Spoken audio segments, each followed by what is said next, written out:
What is up, guys? My name is Joseph Scalise. This is the Noble Gwentry, and welcome to Theorycraft Thursday. And this week we are theorycrafting a deck that I suspect is much better than people give it credit for, and that is going to be the Move It Scoia'tael deck. So the way this deck works is you basically are playing a lot of strong value cards built around the idea of moving units. And there are certain units that, like the Doblathana Marksman and the Blue Mountain Commando, that have bonuses if you move them, and then you play some strong golds and some good support silvers to kind of bring the whole deck together. So first and foremost, our leader is Bruverhoog. So he's just a 4 strength gold. You play a silver unit from your deck, and you get to choose. So you go through your deck, any silver unit you want, and you get to shuffle the others back. As we will see in a minute, there are some really strong silver units to use with him. Of course, with a deck like this, you want to get out power, you want tempo plays, and Brewer is probably the best. You do have some spell utility, but these are more to combo with Ithlin than to be used with something like Ethne.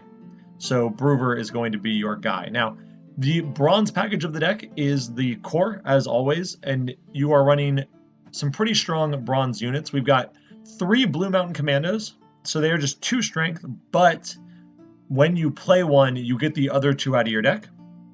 So it's basically a 6-point bronze over 3 bodies. It also thins your deck, and whenever the unit gets moved, you boost it by 2. So if you play Blue Mountain Commando early, and then you play Zoltan, this goes to like a 4, or you can play it with a Dwarven Mercenary, and this then boosts by 5 instead of 3. So you have a little bit of synergy there, which is really nice. The other card that cares about movement is the Doblathana Marksman. It's a 6-point bronze that also does 2 damage when it comes into play. So it's an 8-point bronze, and every time it gets moved, it damages a random enemy by 2. And so these are kind of the movement core of the deck. These are the tempo movement cards. Now, in order to move them, you also are running triple Dwarven Mercenary. And that is, if you guys have played Dwarfs, you guys know it is a 5 strength bronze, and you move an ally to its row and you boost it by 3. So basically, this is an 8-point bronze. You boost something else by 3, but you also have a little extra synergy with the Marksman and the Blue Mountain Commandos, so you basically get an extra 2 on this. So it's basically a 10-point bronze, which is pretty solid and helps you out in a lot of ways. Now, every other bronze in this deck is a special or a spell, and the reason is because of Ithlin. So if you guys don't know Ithlin, she is fantastic. She's going to be moved up to a 4. Strength, that's not going to matter. Her ability is insane. What she does is she lets you go through your deck, play any bronze special card you want, and then spawn a copy of it. So you basically get to choose a bronze card in your deck, and you get to play 2 copies. And that is the reason that the rest of the deck are all these one of strong bronze spells. So you have Alzur's Thunder, which in and of itself isn't terrible. Doing 7 damage to a unit is pretty nice. And there's a lot of different things you can do with that. You can pick off certain cards, kill them before they get big, you can stop units, and with Ithlin, it is 14, which is insane. There's a single first light, just to help you out with weather. If you want, the Alzur's Thunder could become a second first light. If you're really having problems with weather, the reason you don't need more than 1 first light, though, is because the movement mechanic constantly keeps you out of weather rows, so you don't really need it. It's only good against like Ragnarok and Drought.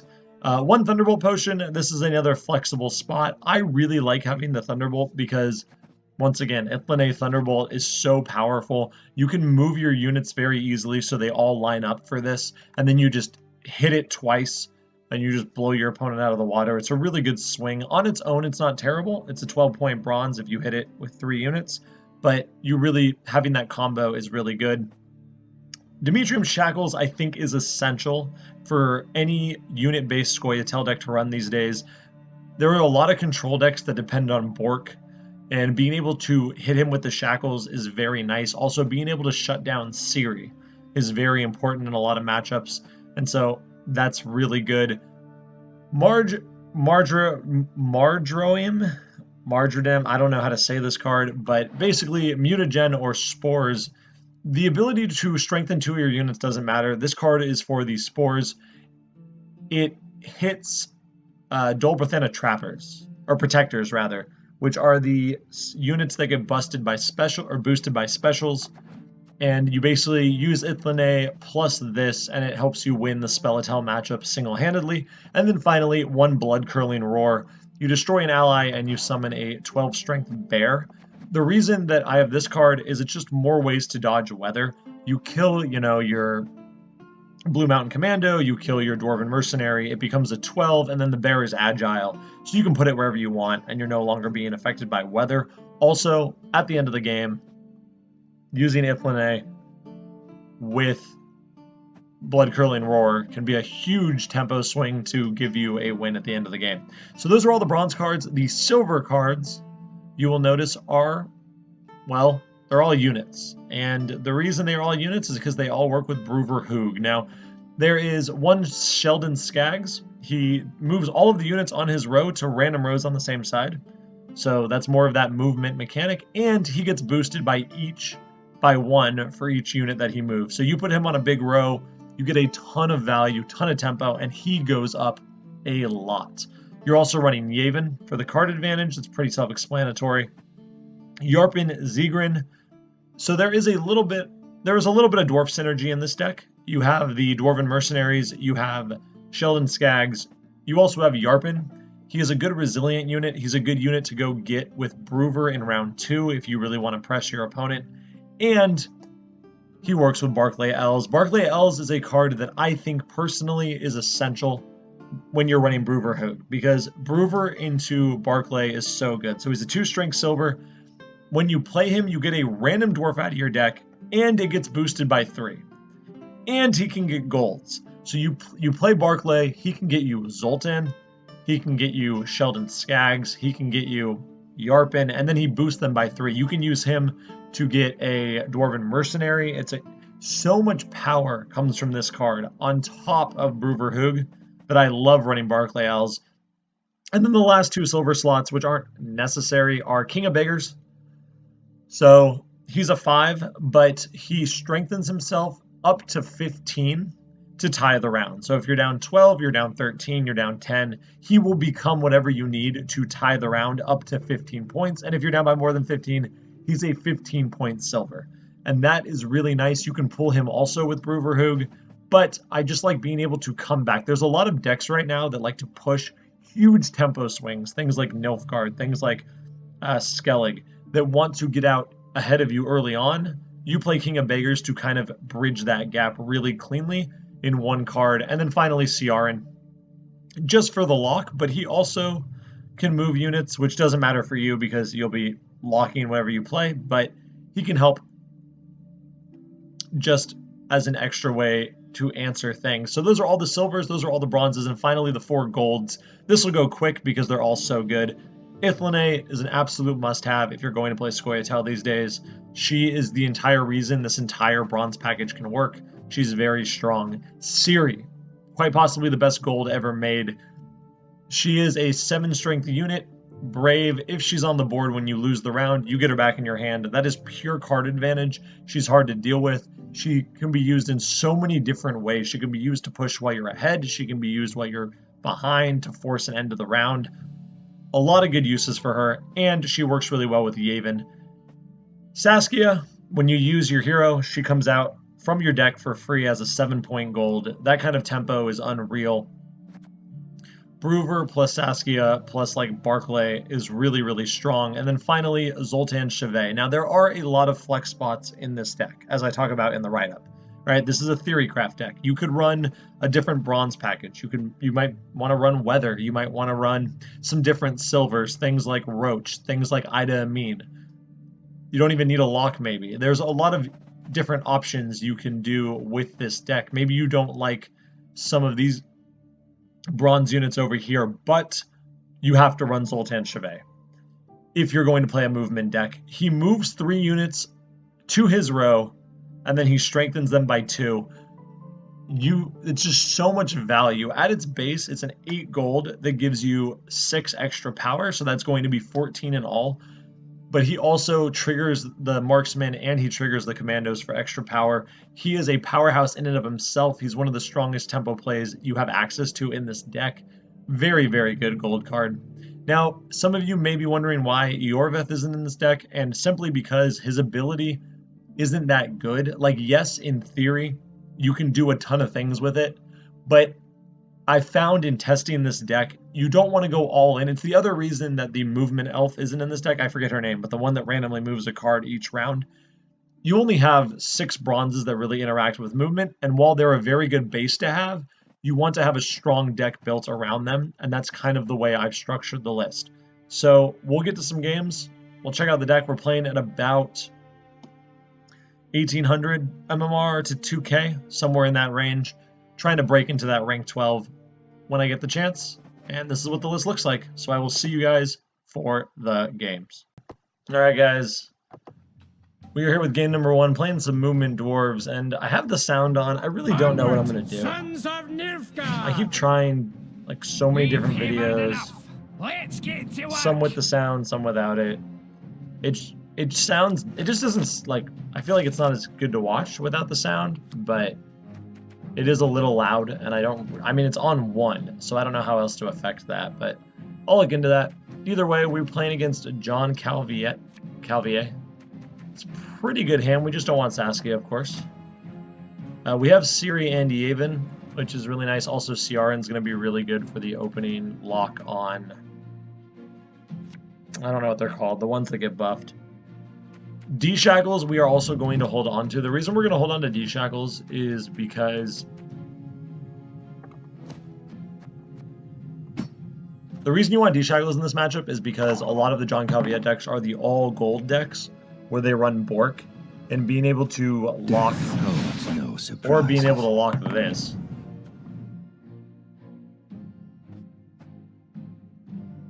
Yeah, I think we just Ciaran right away. Well, we don't need to Ciaran right away. We don't need to tip our hand that early. We can just play the commandos. I'll feed you to the crows!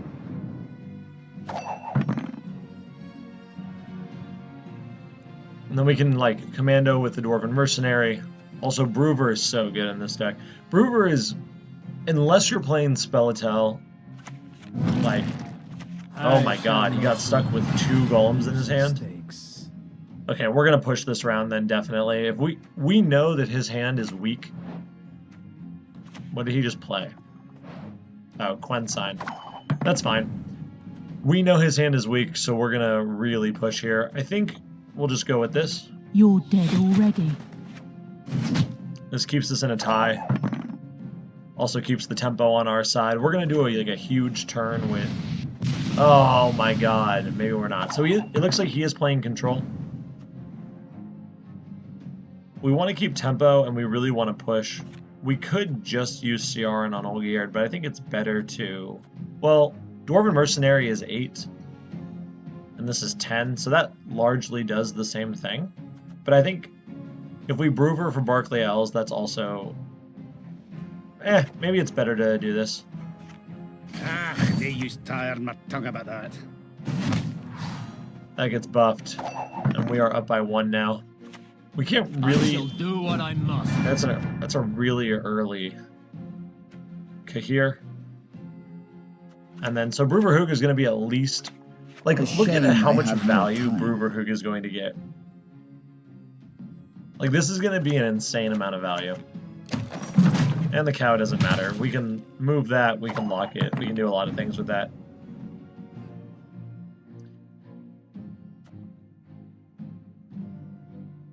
Do we want to Bruver, or do we want to... Yeah, let's Bruver here. We'll win. That sucks, because that opens us up to... We've hammered enough. Igni. Let's get to work. We're going to go get Barclay Elves. Mahakam! Hey, and we got Yarper. Any is want a good look at my axe? Any of yous want a good look at my axe?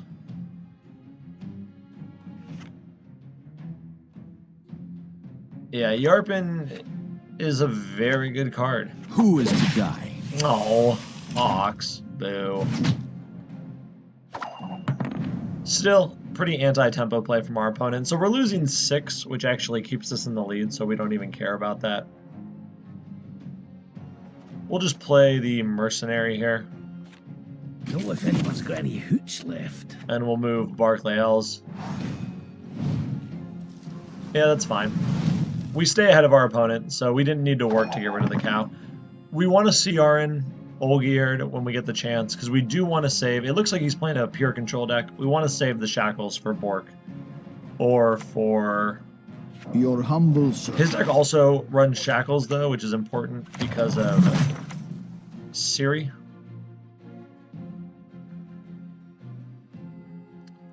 Don't really know what his plan here is. That's fine. So we'll see Scoia'tael the... I mean, we play into Igni no matter what. So I think we do this row. Yovith will guide us. We'll lock Olgierd, which may get him to use his own shackles on this, which sets up our Ciri, which would be really nice. Discipline, that is what you folk lack. And that's fine. Okay, so Yarpen is going to be a lot of power. I mean, Zoltan Chevet is what I meant to say. So we're going to move one of these to this row to save our 6. Come the puppy! And then we want to stagger it in a way where we don't play too far into Igni, so I guess we do... If we do both of these, we play really hard into Igni. If we do this, we play a little less hard. We can't do both of these because of the cow.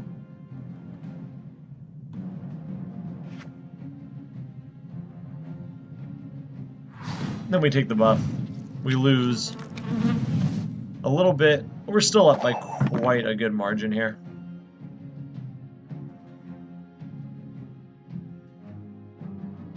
We may play the aggressive Ciri. It depends what our opponent does this round.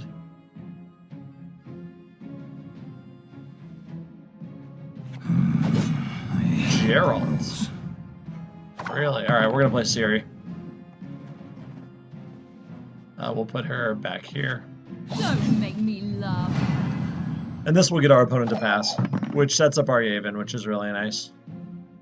And if he doesn't pass, he is going to get absolutely crushed by card advantage. So this is an interesting interaction that you can do with Scoia'tael, which is what we're about to do. So he's probably going to win the round, right? Right. Because of that, we can now play Yavin comfortably if we want to play Yavin right now.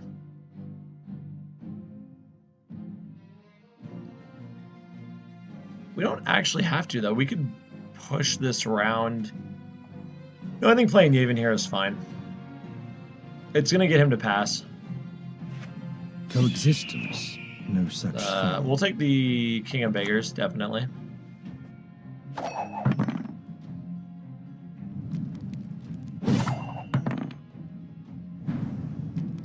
Cool. And we get Ciri back, which is really nice.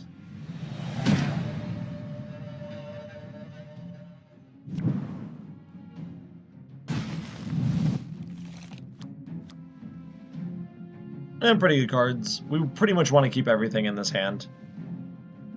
There's nothing bad about our hand right now. We'll see what our opponent leads with. I exist because Master Unfortunately, we can't erase that, so I think it's good just to do this. Go Black Banner! This sets up a, he's probably just going to pass here. This sets up a pretty good tempo swing with the Mercenary. Please wait, Your Excellency. He is I'm not falling going behind. to set up a tempo swing here. And cow's boring. Ah, they used tired my tongue about that. That puts us up by 5. Discipline, that is what you folk lack. Why is he pushing so hard? It looks like the Shackles isn't going to get us value in the way that I want it to.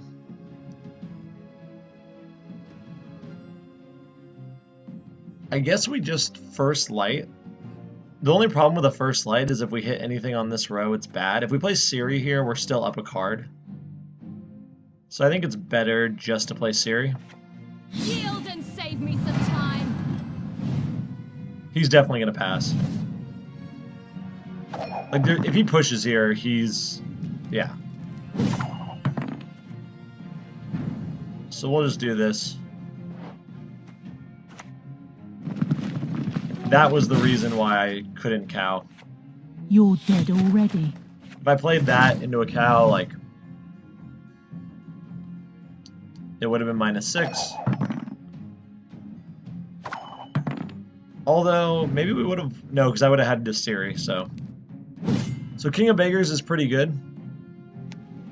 And we do have Last Say, which is also pretty good. We're going to get rid of the Shackles now, because the only reason we had the Shackles was for Bork, and we no longer can get Borked because we only have 2 cards, and the timer is 3. So we're actually going to keep the Lesser Construct and get rid of the Shackles. Did we draw the other Construct? Wow. I exist because Master Gehenna wills it so. That's... we may have to go for a tie here. I sense strong magic. Yeah, I think we have to just tie the game. That's really unfortunate. I don't want to take a chance that the Lesser Guardian is going to be... like, I don't want to take a chance that this is less than 6. Yeah, so we would have lost had we played it in the other order, right? We played this. Oh no, I guess we actually just would have tied. Not one escapes. Got it? Alright, so we took a tie in game 1 against a control Nilfgaard deck. It's not a great feeling. No one really enjoys ties. It's like kissing your sister, right? And not only is it like kissing your sister, but also you lose points for a draw, which I still don't get. You only lose like 3 or 4, but I don't get why. But that's alright. Pretty good game 1. I will see you guys for game number 2. Alright guys, it's game number 2.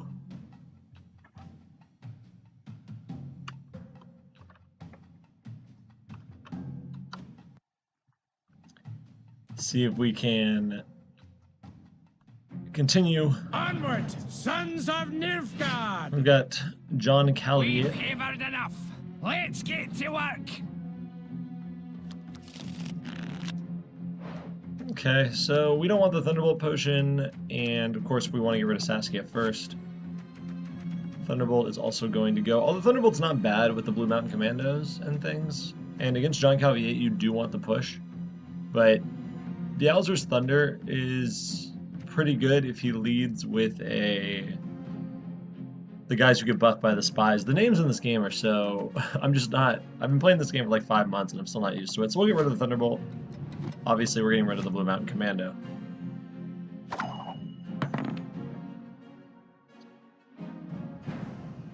Okay, so the question is, how do we want to lead? I think we want to start with the Blue Mountain Commandos. The John Calvier deck doesn't really run Frost, so we're not all that worried about it. I mean, not Frost, Fog. And we will put them in the front row. I'll feed you to the crows. And then we'll start using the mercenaries. We also have Sheldon Skaggs, so he countered with the golems, which is fine.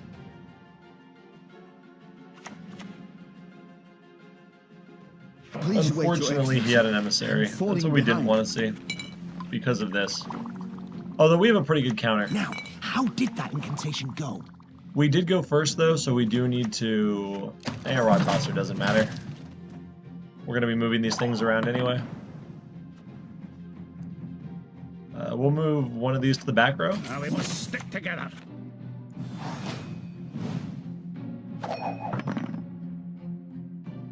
And then we can move a second one, and then it'll just hit a 2. Discipline.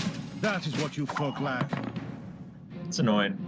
We can also Barclay Els if we want to. We're either going to get a Dwarven Mercenary or a Yarpen. Yarpen's really good. He might... I think we do want to save Know if anyone's got any hooch left. our power as much as possible. We lose 3, that's not the end of the world. He obviously wants to win this round, but as do we. We can also Ithlin A. So, if we Ithlin... So let's say we play Barclay. If he passes here, we're just going to take the round with Barclay, probably. What do you need me to... Ooh, Sheldon Skaggs. I mean, sorry, Stefan Skellig. That's a pretty cool... Haven't seen this one in a while. So this makes me think that our opponent is playing a deck that cares about the top of the deck. And if that's true, he could be playing the Bort combo, which makes me want to save Ithlin. But first we'll Barclay. Get a move on, lads. Look alive. Ooh, Zoltan Chevet. That's a pretty good one as well. So we're going to stagger these. Always willing, pal. We're going to go here, here, and here. This way, we're not susceptible to Igni, right? Because if we would have moved the other Blue Mountain Commando, they would both be 11s, and then I get Igni'd. This way, Igni only hits us for 11, which really isn't the end of the world. Odd that he put the cow there. I actually think that's a really strange thing to do. We'll just marksman this down. You're dead already. Wait, what? It says damage a unit by 2. It has to be an enemy? That's annoying. That's really annoying. So I think using Sheldon on this row is pretty nice.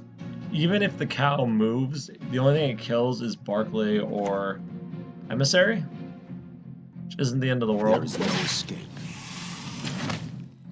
Ah, that's a little more annoying. Still, so let's say we play Sheldon this turn. We get 10 power from him, and we're gonna lose 4 or we're gonna lose 5 or 3. So we still get to keep our tempo, which is pretty nice.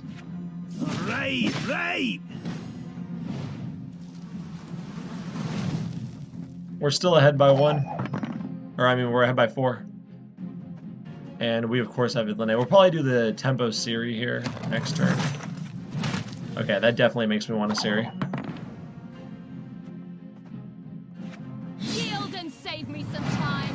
This is why Siri is so good. Being able to play an offensive Siri in this situation means that our opponent has to use... Yeah. And then we just pass.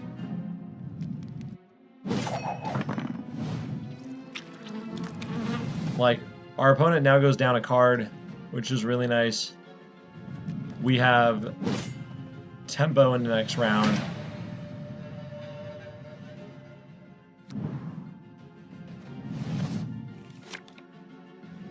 Nah, not the best draw. Also definitely not the best draw. We do not want the Thunderbolt push, and we'll hold on to the Marksman because it is tempo. Yavin is not great. We may just play Brewer here. It depends on what our opponent wants to do. Brewer probably will get a pass like immediately. Although that Emissary being a 4 is pretty nice. We can Brewer for Yarpin, which is a pretty nice play. It depends how badly we want to stay ahead here. Brewer for Yarpin helps our carryover. It does make our power level worse for the last round, which is something to think about, but at the same time, we want to get out of this round pretty quickly. Although we could Alzur's Thunder the 8. We could also Marksman. This is pretty tricky. We want to keep bronze units because it looks like our win condition in round 3 is going to be Ithlin plus the bear. Also, Yavin, of course, is not going to be that great. We are up a card, though, and we want to keep tempo as much as possible. So I think we just Marksman here. Ah, this is so close. I guess we Brewer. Brewer's better. I kneel before no one. Nothing like a dwarf to get you into a tight spot. And we will take Yarbin. Any is one a good look at my axe. Any of yous want a good look at my axe? It's a really good card. And it's 7 carryover, which is really nice. And there's the pass. So that worked out really nicely for us. The question is, do we want to mulligan away Yavin? We already have card advantage, so we don't need him. And there's no reason to give our opponent points if we don't have to. Ciaran was a good draw. I think the best draw on our deck is probably King of Beggars, is actually what I was going to say. So we want to hold on to First Light. I guess we just play Ciri. She's just a good card to start out with. Don't make me laugh. Being able to use... Do I spy?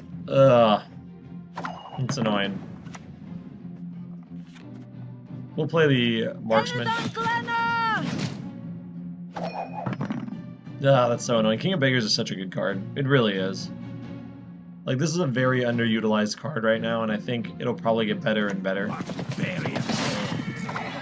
Oh, wow. He didn't have anything to play off of this?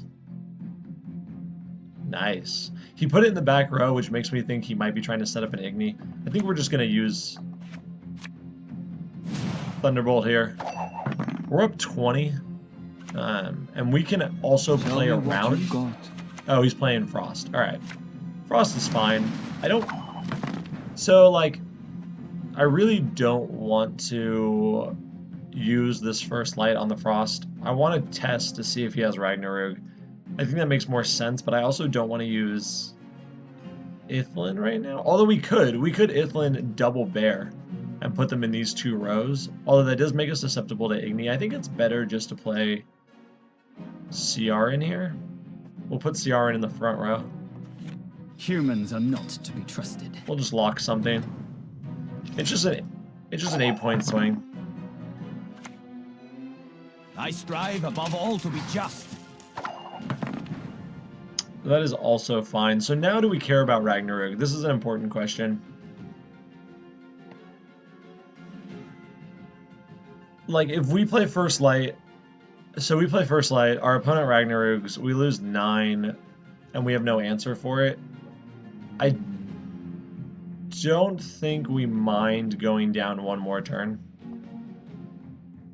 So this is really tough. We don't want a King of Beggars yet, obviously. We want a King of Beggars just in case he has a really big play. I think it makes more sense to play the Bears. Nigh is the time of the white frost and white light. Yeah, now we play the Bears. We'll destroy this, and we'll put it here to play around Igni. And we'll destroy Skeleton. And we'll put the Bear here. This will test for Ragnarok, because if he has Ragnarok, he's going to use it this turn. The Empire will be victorious. Oh, he has Menno here, which doesn't matter. We'll just play King of Beggars. The semblance of power don't interest me. And then we can use this for... Ooh! Tybor. Should have saved that King of Beggars. You're dead already.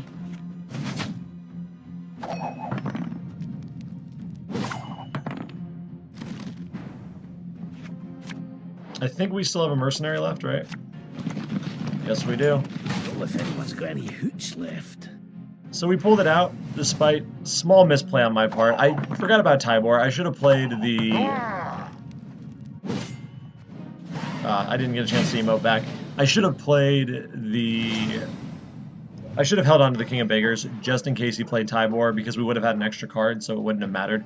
I just wanted to play King of Beggars there to not get into a situation where he pulled ahead by like 7, and then I had to use King of Beggars just to tie the game when I was pretty sure I was going to win. But also another good example of not overreacting to weather. So we took that one, feeling pretty good. I will see you guys for game number 3. All right, we are back for the final game with Movement Dwarves, Movement Scoia'tael. I think this deck is really good. This was a deck that I originally just kind of threw together, was really excited, started testing different builds of it for this week's Theorycraft, and I forgive you. This time. It just turned out to be really strong. Ooh, our opponent's name is Jace Bellar. That is a sick name. I would have gone with the Mind Sculptor myself, but that's alright. So, pretty solid top end here. We have Yavin, we've got Yarpen, we got some stuff. We want to get rid of these cards. So we'll probably just mulligan all 3 unless we get a second commando.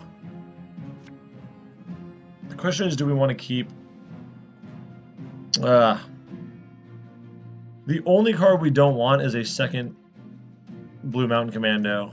I think we go for it. Alright, we pulled that one off pretty nicely.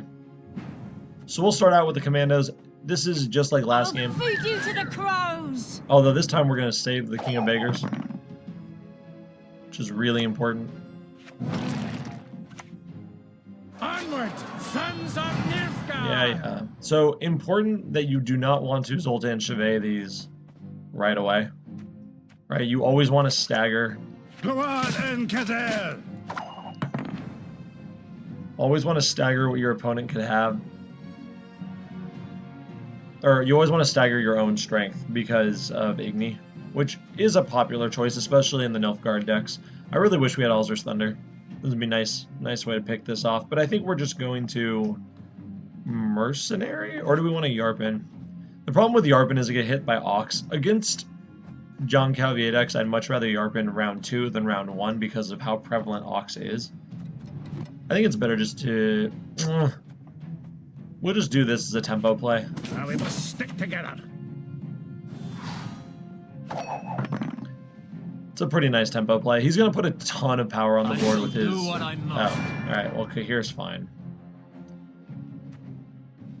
Cahir is a really good card. Like, it's only really abusable in this deck, but the fact that you get to John Calvier twice is just... I strive above all to be just. I don't think that matters that much. And now we could Zoltan if we want to, but I think we're just going to do this. Enedan Glenna! We have Yavin, so we don't mind losing a little bit of tempo here. If we can get ahead in tempo, that would be amazing. Alright, so Cantarella makes me think... I don't know what that makes me think. I definitely want to play Yavin at some point, but I think we want to do this first. We actually don't need the Zoltan to get ahead now. I think it's better just to do this. Go Black Banner! What card is he combining with Cantarella? Cantarella plus what? I mean, we have Yavin to offset it, so we want to keep the tempo, and we do want to win this round, if at all possible. Okay, so he's probably looking to carry that over. We can also Brewer Hoog Ciaran out at some point, if we really want to go crazy. He also could be playing Morin, the one that destroys all the spies, which is definitely worth considering here. I think we do want to play Yavin. If we play Yavin, can we catch him in one card? This is really important. So we play Yavin, he goes to 52, we're at 33. We play Brewer, is 11.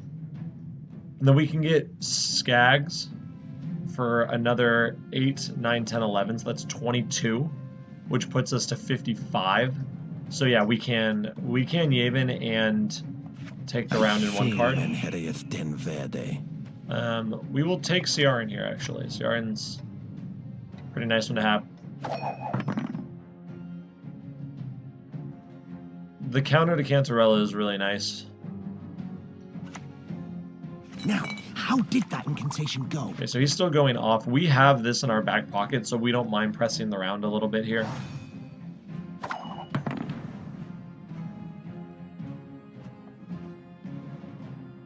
guess we go in the...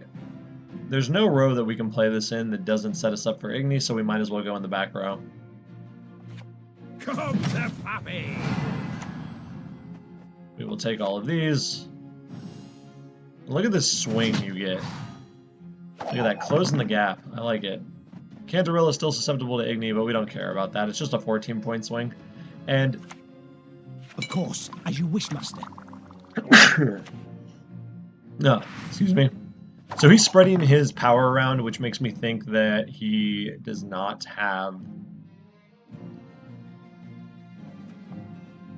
Alright, we'll play Dwarven Mercenary here. He's spreading his power around in a way that makes me think he doesn't have I forget what they're called. I'm me and names in this game. Siege Commander.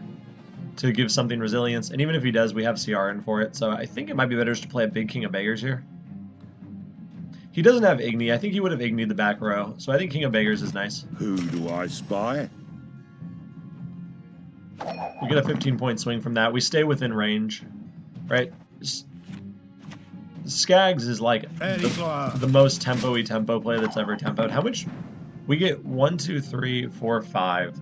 So that is 8 plus 5, 13, 14, 15, 16, 17, 18, 19, plus 11. So 30 points from Skags. I think it's actually smart to play Yarpen now. And he is one a good look at my axe! He may ox that, and that's just something we may have to live with. Also note that you can't unlock a... Oh, that's fine. The common folk. I care for them.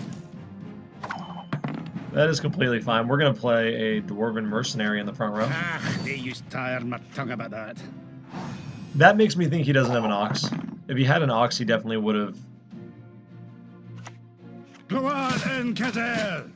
He's really pushing the round, and I actually don't mind this at all. We don't want to put the Merc in the back row, because if we do that, we lose out. We can get... Yarpen can get Ignied, which we don't want. They used to tire my tongue about that.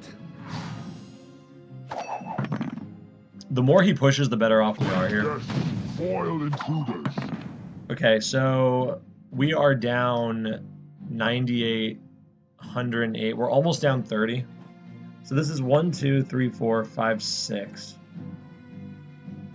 7, 8, 9, 10, 11, plus 8, plus 11. Plus we get double buff on the Yarpen. So I think this is definitely the right play. We'll win. We've hammered enough. Groover down here. Wait, does Barkley get us Sheldon Skags? We've used all 3 mercenaries. We've used Zoltan. I think Barkley does get us Sheldon Skags, so it's better to do this.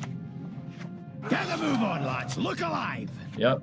Right. Look at that tempo swing. Ho ho, I sense trouble. And that is a pass. If he wants to take the round, he can. We have 14 carryover. And he goes down a card. Nope. We took that one in style. And we thinned out our deck significantly, which is really nice. It means that we have some pretty good top decks. Oh no, I forgot. We have the stupid golems to deal with. I hate these things. Demetrium Shackles is not really what we want here. So the question is, do we want to go in? I think we do. We want to try to force a Tybor this round. I exist because Master Gehenna wills it so. And 20 is a lot to catch Your up to. humble servant. He's already used a lot of medics. That's a fine card. Humans are not to be trusted. We'll just lock it with CR, and then we may pass. It depends what our opponent wants to do. If he has Tybor, he's going to have to use him, I'm pretty Please sure. wait, Your Excellency. He's not playing Falling Reveal, behind. so he has to do... And we have the second lock for that, which is really nice.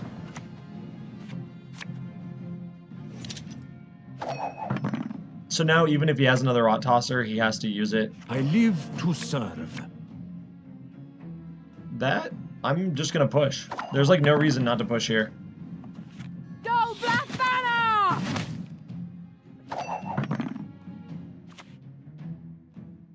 I want to get the card advantage from Tybor if he's going to use it, so I might as well play the card now.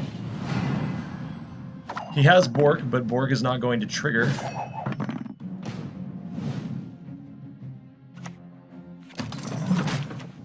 And he has a Rot Tosser.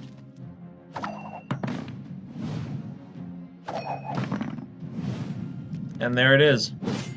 Recognizing your opponent's weakness is very important, right? There's a lot of people, and I'm not, that would have played that second round by just passing.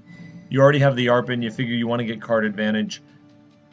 If you do that, you lower your chances, because against Nilfgaard, you need to get Tybor out of them. So he didn't have Tybor, he had Bork. And he was playing like more of a control deck, which is fine. But think about, if your opponent has Tybor, right, and you let them get Tybor into round 3, you're at a massive disadvantage. Also, by not pushing in round 2 there, you lose your ability to leverage the big Yarpen that we built in round 1. So it's better to just make use of that power and force out Tybor. If my opponent plays Tybor in that round to catch up to me, he still has to use almost all of his cards. We go into round 3 with card advantage now, and he loses his best swing card.